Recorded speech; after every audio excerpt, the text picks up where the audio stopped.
L'Éternel parla à Moïse et dit, parle aux enfants d'Israël et tu leur diras. Les fêtes de l'Éternel que vous publierez seront de saintes convocations. Voici quelles sont mes fêtes. On travaillera 6 jours, mais le 7e jour est le sabbat, le jour du repos. Il y aura une sainte convocation. Vous ne ferez aucun ouvrage. C'est le sabbat de l'Éternel dans toutes vos demeures. Voici les fêtes de l'Éternel, les saintes convocations que vous publierez en leur temps fixé. Il y avait des temps. Le premier mois, le 14e jour du mois, entre les 2 soirs, ce sera la Pâque de l'Éternel. Mon ami, Nous te bénissons, Seigneur. Le cœur grand ouvert. Alléluia. Merci à Dieu pour la liberté de l'esprit ce matin. Le Lévitique 23 nous parle des fêtes de l'Éternel. Donc il y avait 7 fêtes que Dieu avait ordonnées au peuple. J'ai eu l'occasion de parler déjà, vous m'avez écouté sur ce message-là. Il y en a 7 des messages comme ça que Dieu m'avait donné à cœur. Ce matin, on va en parler de l'un en particulier, mais simplement je vous dis les 7 fêtes que Dieu avait ordonnées. Donc il y avait 3 fêtes qui commençaient au printemps. Donc là, on est en plein dedans. Hein. Il y avait là, bien sûr la Pâque, qu'on va parler ce matin. Il y avait aussi les pains sans levain, c'était une fête que Dieu avait ordonnée. Et aussi il y avait la fête des prémices, les premiers fruits, les premières moissons que le peuple devait récolter, qui devait apporter à Dieu. Ça, c'était les 3 fêtes du printemps. Et aussi, il y avait une fête en été, un petit peu plus tard, donc c'est la fête de la Pentecôte. Celle-ci, elle faisait partie de la fête de l'été, mais il y avait aussi 3 fêtes qui allaient arriver à la fin de l'été, donc à l'automne. C'était la fête des trompettes, la fête des chauffards, que Dieu avait ordonné. Il y avait aussi, bien sûr, le Yom Kippour, le jour du bon pardon, le cantique qui vient de chanter. Et donc, la dernière fête, c'était la fête des tabernacles. C'était les 7 fêtes que Dieu avait ordonnées. Printemps, été, automne. Dieu avait préparé son peuple pour chaque moment de l'année. Parce que Jésus a dit, je serai avec vous tous les jours. Jésus n'est pas avec nous à un moment d'une partie de notre vie, quand tout va bien ou alors quand tout va mal. Il est avec nous. Est-ce que vous le croyez ce matin? Jésus est avec nous tous les jours. Et puis dans ces 7 fêtes bien précises que Dieu avait ordonnées au peuple d'Israël, il y en avait 3, les 7, on n'était pas obligé d'aller à Jérusalem, de faire un pèlerinage dans l'Ancien Testament pour les 7 fêtes. Mais Dieu, c'est Dieu, on ne sait pas pourquoi, il avait ordonné qu'il y avait au moins 3 fêtes qui demandaient un pèlerinage. Ça voulait dire partir de nos demeures, de nos maisons, et d'aller à Jérusalem. Ça demandait plusieurs jours. C'était quelque chose de très important. Et quand on lit dans la Bible, ces 3 fêtes, donc il y avait la Pâque, on faisait partie par rapport au pèlerinage, il y avait la Pentecôte et les tabernacles. Et puis quand on lit dans Luc 2, 41, le passage de la Bible qu'on connaît bien, il est dit ceci: les parents de Jésus allaient chaque année à la fête de la Pâque à Jérusalem, selon la coutume. Donc c'était bien Dieu qui avait ordonné ça, parce que Jésus, c'est le Nouveau Testament, Jésus, c'est plus l'Ancienne Alliance, les fêtes, c'était précisé pour l'Ancien Testament. Mais lorsque Jésus arrive là, il a 12 ans, lorsque ses parents l'amènent à la Pâque, il n'est pas encore le Messie crucifié qui apporte la grâce et puis que l'Ancien Testament est passé. Ça va commencer dans un processus, puis si vous préférez, Jésus n'est pas encore le sauveur à ce moment-là. Il est l'enfant qui a été annoncé comme le Messie, comme le sauveur, mais les parents de Jésus, Marie, Joseph, bien sûr, c'était des Juifs. Donc eux, ils étaient encore sur la coutume de la loi. Et c'était pas mauvais. Ils allaient chaque année à la fête. Et puis vous vous rappelez de cette fameuse fête, là où Jésus, il ne le trouve plus. Ça fait 3 jours qu'il le cherche. Et puis bien sûr, Jésus est dans le temple, il a 12 ans. Imaginez-vous un petit peu. Il a 12 ans, il est dans le temple. Et il est en train d'enseigner les théologiens. Ils ne comprennent pas, mais d'où lui vient cette sagesse? D'où lui vient cette connaissance? Et ça, c'était bien sûr à la fête de Pâques, où les paroles l'ont amené. Mais Jésus grandit, le temps passe. Et puis dans Jean 7, 37, il y a une autre fête. Donc c'est la fête de la dernière fête de l'automne qu'on va voir après. C'est la fête des tabernacles. Et puis là, il dit ceci: Jésus est là. Jésus n'est plus un enfant. Jésus a commencé son ministère. Il a bientôt terminé les 3 ans de son ministère. Il y a eu cette fête des tabernacles qui a duré pendant une semaine. Je ne vais pas en parler des tabernacles, mais juste simplement citer ça. La fête des tabernacles, c'était quoi? C'était que le peuple d'Israël, à cette époque-là, ils avaient aussi leur petite demeure, leur petite maison en Israël. Ils partaient et ils devaient laisser leur demeure. Écoutez comment c'est beau. Et ils devaient prendre des tentes, aller dans le désert pendant une semaine, laisser leur quotidien, laisser leur confort. Et puis Dieu avait dit, la fête des tabernacles avait une signification.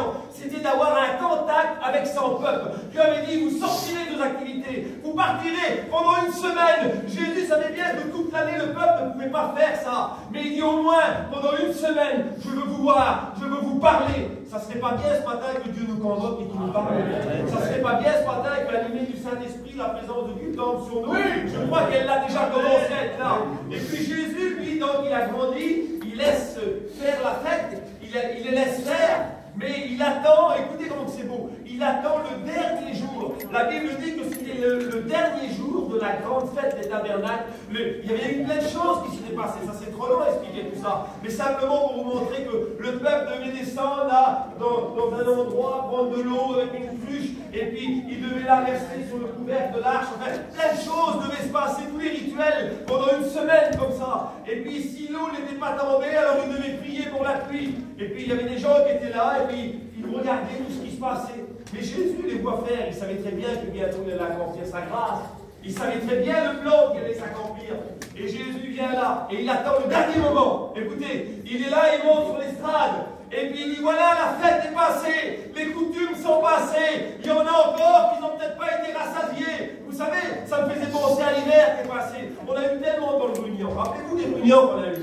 Tellement de moments qu'on a eu, ça soit même les sœurs, ils ont eu des moments de réunion, c'était extraordinaire. Les réunions dans les campings, enfin je ne veux pas, mais tout ce qui s'est passé dans l'hiver. Mais Jésus là est sur l'estrade, la fête est passée, l'hiver est passé, et Jésus va prononcer une parole. Et non seulement il va la prononcer, mais la Bible dit qu'il va crier, comme un cri qui va sortir de lui. La Bible dit, Jean 7, 37, Jésus s'écria, après la grande fête des tabernacles, si quelqu'un a encore soif, qu'il vienne et qu'il boit. Je peux vous lancer le bon message ce matin. Malgré l'hiver qu'on a eu, s'il y a quelqu'un qui est dans son petit coin et qui a encore soif, est-ce que vous avez encore soif?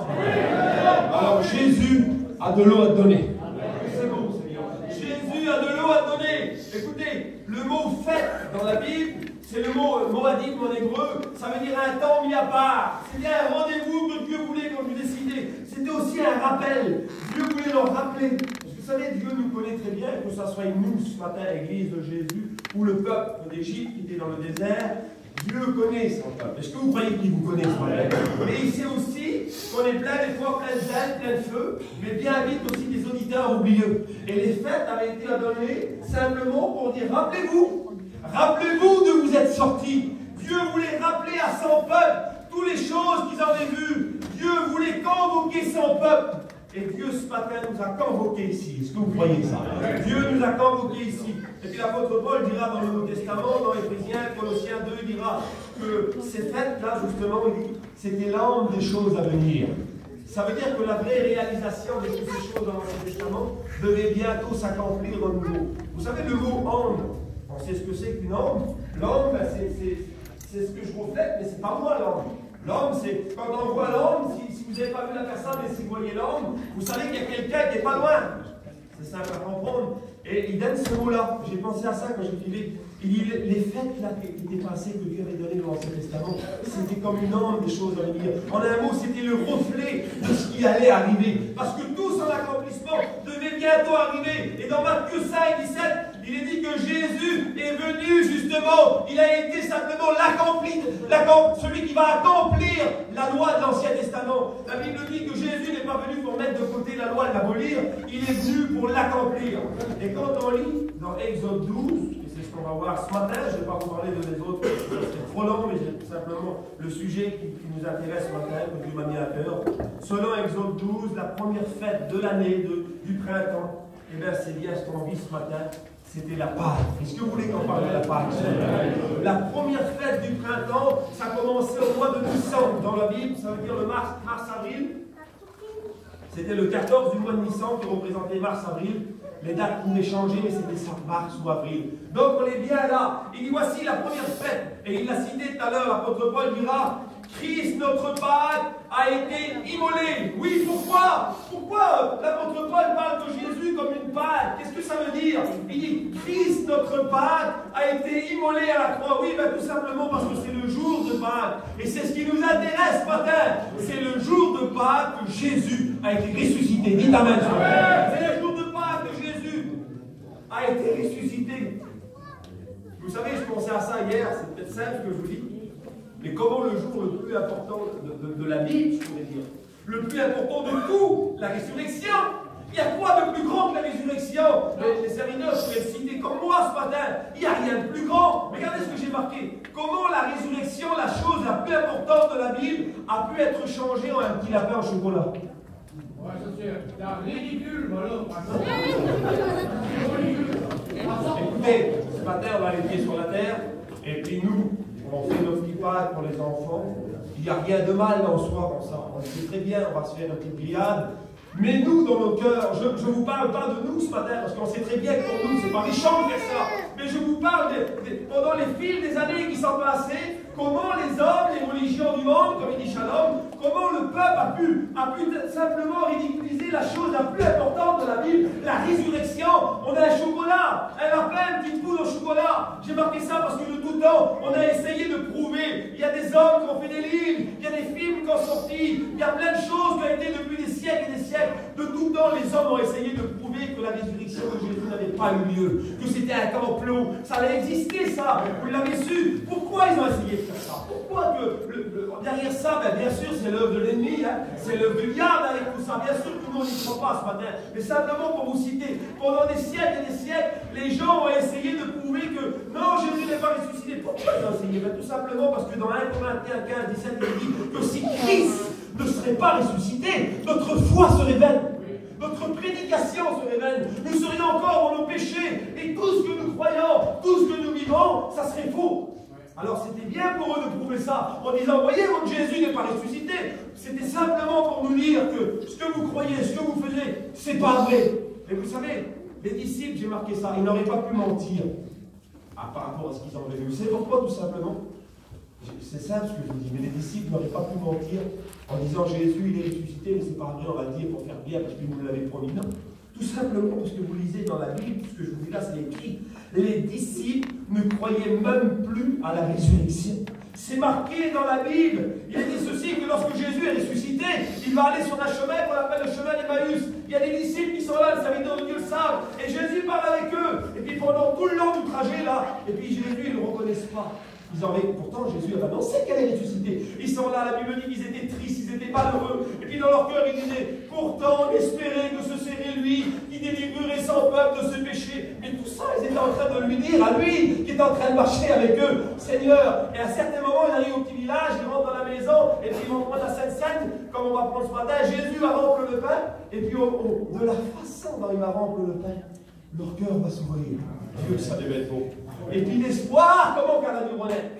Quel espoir, comment qu'elle a dû renaître? Mais c'est pour vous dire que ça ne pouvait pas être un complot et un mensonge, parce qu'eux ne croyaient pas. La preuve, c'est Marie de Magdala, une femme qui avait été délivrée de 7 démons. C'est Jésus apparu la première fois à une femme qu'elle était au tombeau et puis qu'elle a vu les anges. Et puis les anges, ils ont dit, qu'est-ce que tu fais ici? Et puis elle a dit, je cherche mon Seigneur, où ils l'ont mis? À penser que des hommes l'avaient enlevé du tombeau. Et puis les anges vont dire, pourquoi cherches-tu parmi les morts celui qui est vivant, ressuscité?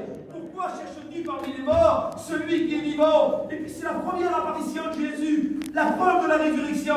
Et puis Jésus, quelques temps plus tard, il entre dans une chambre haute où il y a des disciples qui sont là, il y a 11 disciples qui sont là, Thomas n'est pas là. Et puis Jésus va se montrer aux disciples, et puis il est là, il parle avec eux. Et puis les disciples sont là, mais Thomas n'est pas là. On va lui expliquer que Jésus était venu dans la maison. Les disciples croient maintenant, ils l'ont vu. Mais Thomas va douter.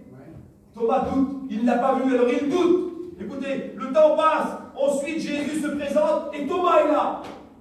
Et Thomas est là, puis Jésus dit, tu voulais voir, vas-y, regarde, tu peux mettre même tes mains dans mes plaies. Quelle preuve, Seigneur, quelle preuve. Et puis, vous savez, j'ai marqué ça. À cause de ça, à cause qu'ils ont vu la résurrection, ils ont été capables, pendant les années qu'on suivi, s'ils ont mis encore 30 ou 40 ans, je ne sais pas, mais au moins une vingtaine d'années, peut-être 30, ils ont été capables d'être tués, torturés, crucifiés. Certains ont été pendus la tête en bas parce qu'ils avaient vu le ressuscité. Mais j'aimerais vous dire ce matin, c'était beau, ils avaient vu. Nous, on n'a rien vu ce matin. Nous, on n'a pas vu. Vous avez vu quelque chose, vous? Et Jésus va dire, à cause que Thomas n'avait pas cru au départ parce qu'il n'était pas là, c'est à cause de Thomas que Jésus dira cette phrase-là. Que c'est devenu même habitant. Moi, je crois, je suis comme Thomas. Hein.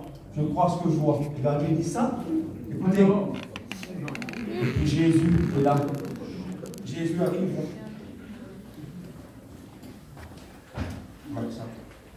Ils ont été capables de consacrer leur vie. Mais nous, ce matin, nous sommes les preuves de la résurrection. Pourquoi? Parce qu'on n'a rien vu du tout. Et et on croit. Dites amen ce matin.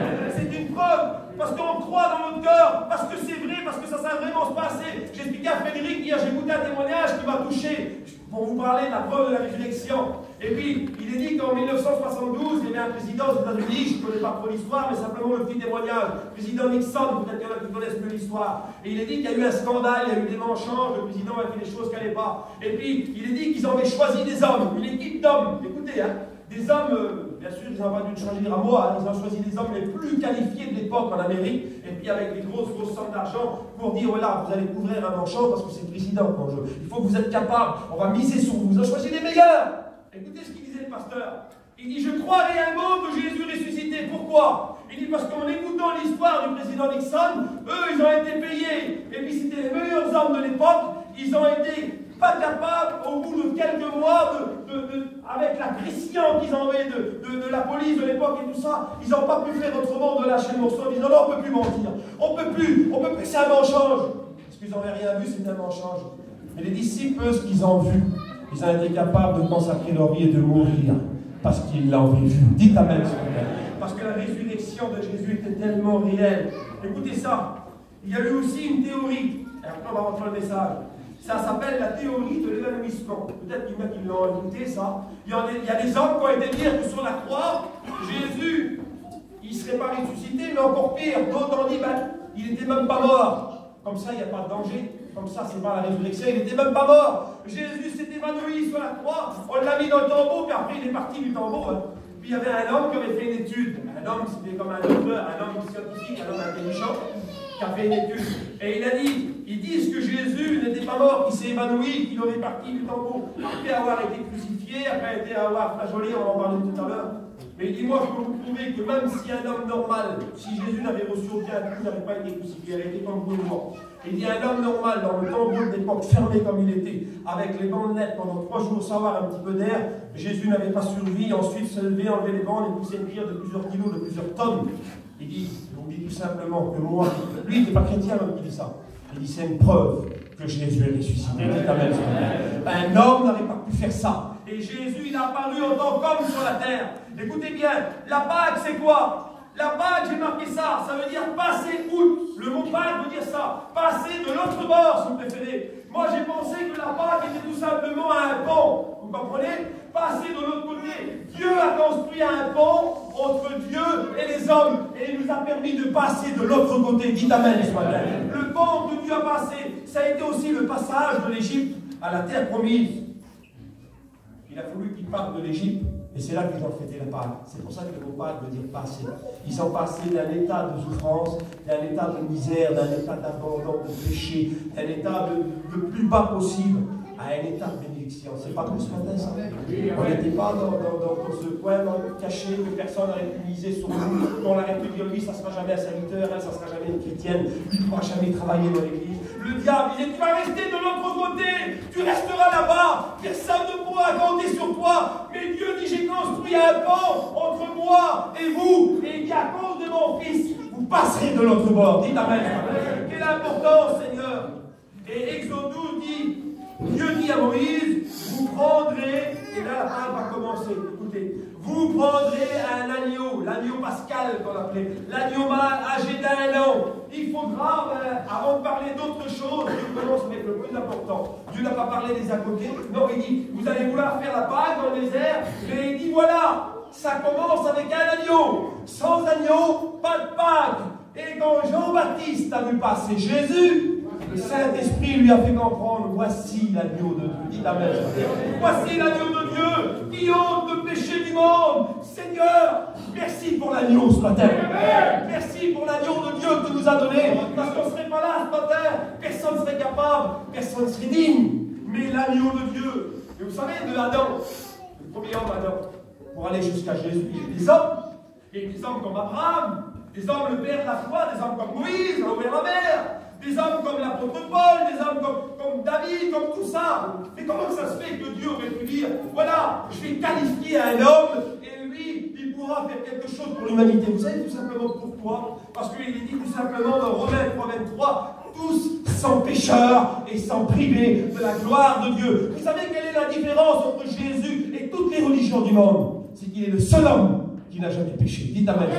Il est le seul qui a été capable de remporter la victoire dans un corps d'homme en disant non Seigneur, tu m'as placé ici, je ne pécherai pas, j'irai jusqu'au bout. Il est le seul qui a été capable. Écoutez, on prendra de son sang et on en mettra sur les deux poteaux et les linteaux des portes. Et il ne permettra pas au destructeur d'entrer dans vos maisons.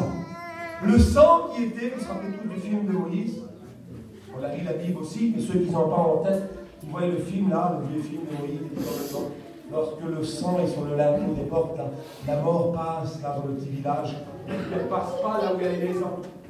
J'aimerais vous dire ce matin, on pourrait avoir tout ce que l'on veut. On pourrait avoir plein d'à côté, plein d'options, si vous préférez comme ça.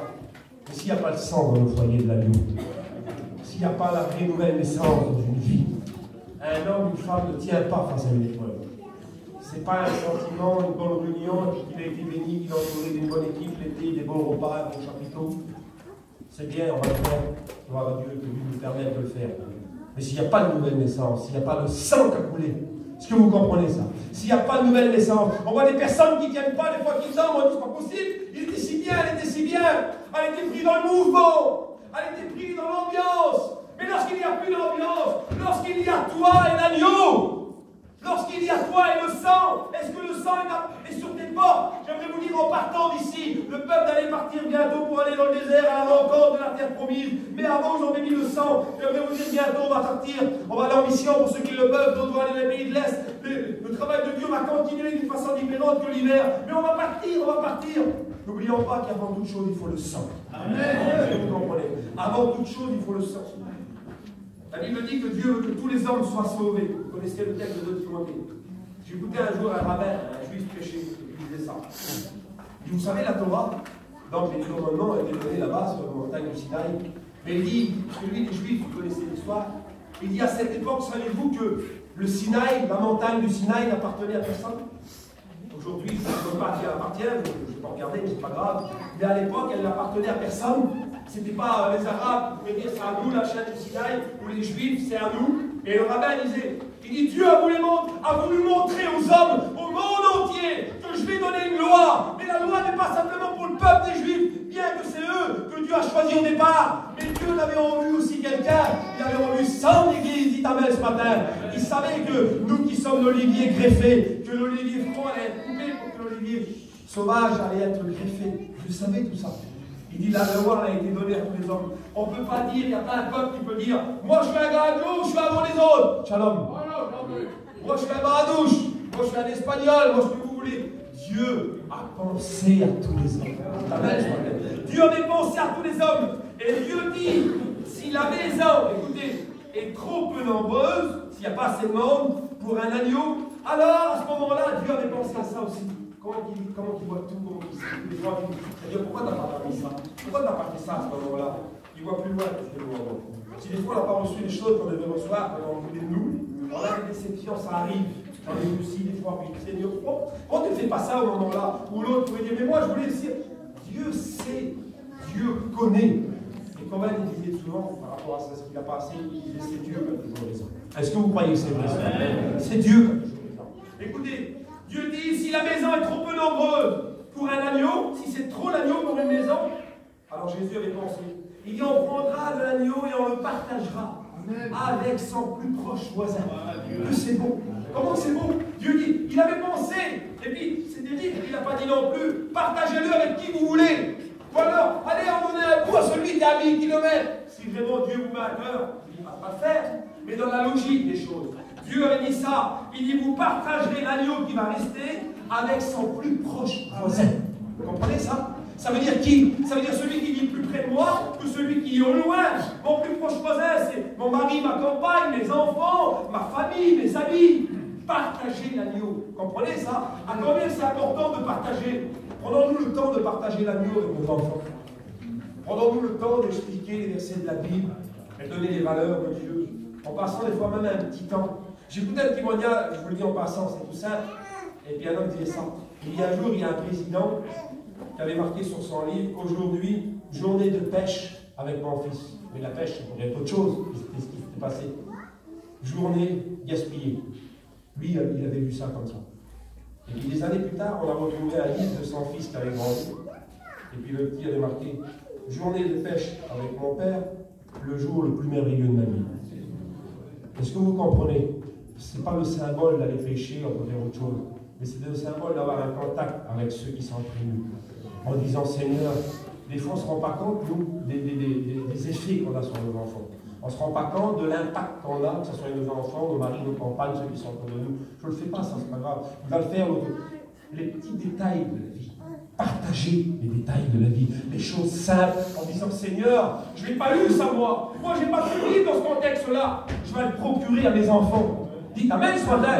Il y a peut-être des papous, des mamies ce matin qui disent ça n'a pas bien été, moi c'était compliqué aussi dans le foyer de mes enfants.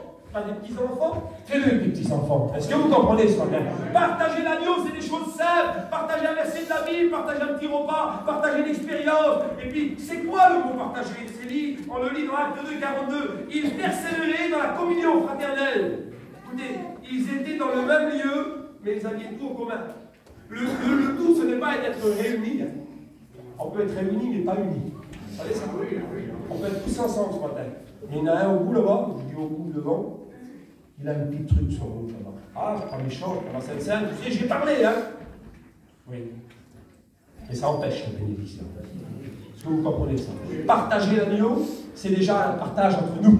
Si entre nous, que je puisse regarder mon frère, ma soeur dans les yeux, le psaume 133, il est bon pour des frères de demeurer ensemble. Et le texte littéral, il dit, il est bon pour des frères et des sœurs de se regarder face à face. Ça veut dire que si je ne suis pas capable de regarder mon frère ou ma soeur face à face, c'est qu'il y a quelque chose. Et ça empêche la bénédiction.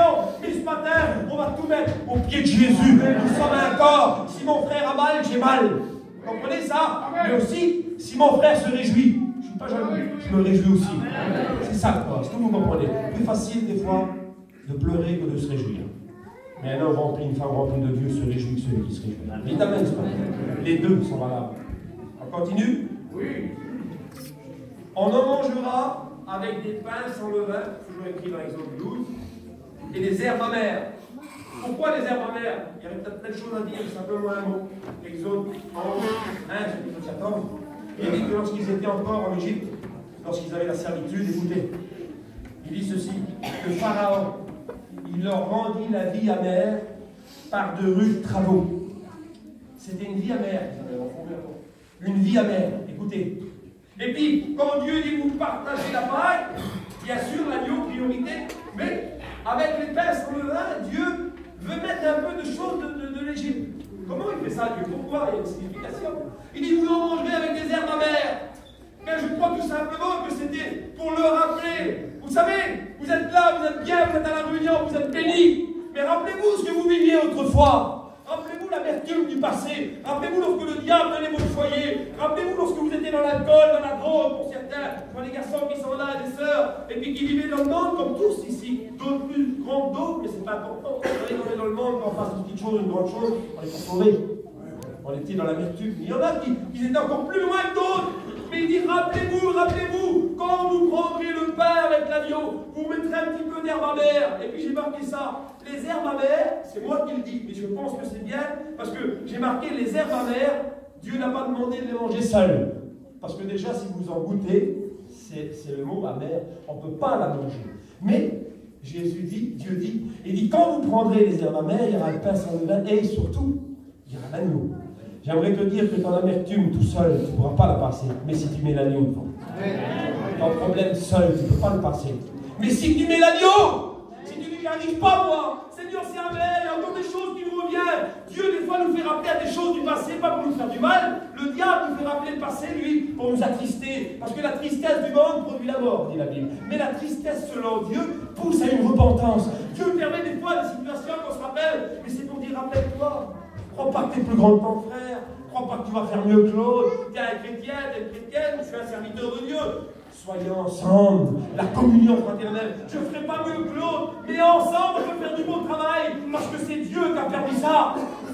Écoutez, Jésus a connu aussi l'amertume à Gethsémani. Il va dire, mon âme est triste jusqu'à la mort. Les herbes amères, Jésus les a connues, mais alors d'une façon, écoutez, Jésus va dire, mon âme est triste jusqu'à la mort. Il savait que le temps s'approchait. Et Écoutez ce qu'il est dit dans Exode 12, dans Hébreux 12. En échange de la joie, Jésus a fait un échange.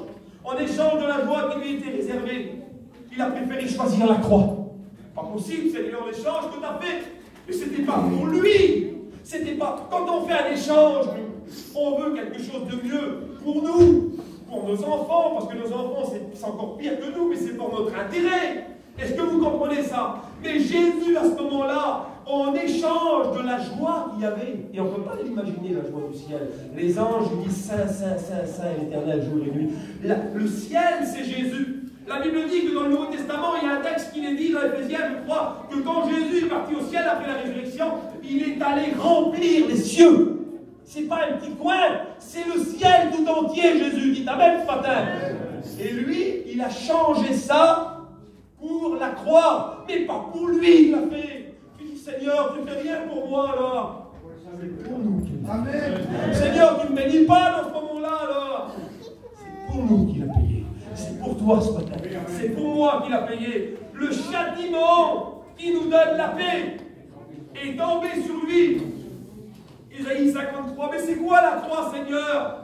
La croix en hébreu, le morceau de bois qu'on appelait le patibulum. C'était la base transversale de sa propre croix. Vous savez, ce n'était pas les deux comme ça. C'était une ici, là. Celle-là, elle était déjà là-bas. Celle-là, elle était plantée déjà là-bas, sur le lieu. Et Jésus prenait celle-là. Mais celle-là était plus grosse que celle-là. Elle faisait parfois 2 mètres et plus de 50 kilos. Et Jésus devait la porter jusqu'au lieu de l'exécution. Là-bas, c'est écrit, on le voit tout ça. Mais ce qu'il faut comprendre, c'est que Jésus, avant qu'on lui mette cette croix-là sur son épaule, pour qu'il aille là-bas, après, les données disent qu'il y avait environ 4 km, même si c'est un peu moins, entre Caïphe, entre Pilate, entre tout ce qu'il a survécu. Avant de commencer à mettre la croix sur ses épaules, Jésus avait été traîné dans tous les endroits pour l'épuiser, pour que Jésus n'a plus la force d'aller là-bas. Et vous savez, c'était plein de petites choses, parce que Jésus avait déjà subi la flagellation. C'était 39 coups de fouet. Et quand on connaît ça dans la Bible, les pasteurs le savent, c'était pas un petit coup de fouet comme ça. Hein. C'était pas, vous savez, avant les martinis, quand on avait pour les enfants pour faire peur, on faisait un petit coup. Le petit, il n'avait pas vu, il était déjà caché au bout par la peur là-bas. En vrai, on n'avait pas martyrisé. Vous comprenez? Mais les fouets de l'époque, c'était des hommes habiles, c'était des hommes, des professionnels, des hommes qui avaient été employés pour un métier, pour avoir cette façon de frapper là au fouet. Et au bout du fouet, c'était pas une petite latte de cuir, non, c'était des petits morceaux, des plats d'os de mouton avec des petites billes de plomb, avec des lanières de cuir, et ça déchirait carrément la personne. C'est pour ça que Jésus dira dans l'Ancien Testament, ils ont labouré mon dos. Il dit, je pourrais compter tous mes os. Imaginez-vous un petit peu, je pourrais compter tous mes os, l'importance de la crucifixion. Jésus est là. Et vous savez, on a retrouvé à l'époque des squelettes, et puis ça a été prouvé ça.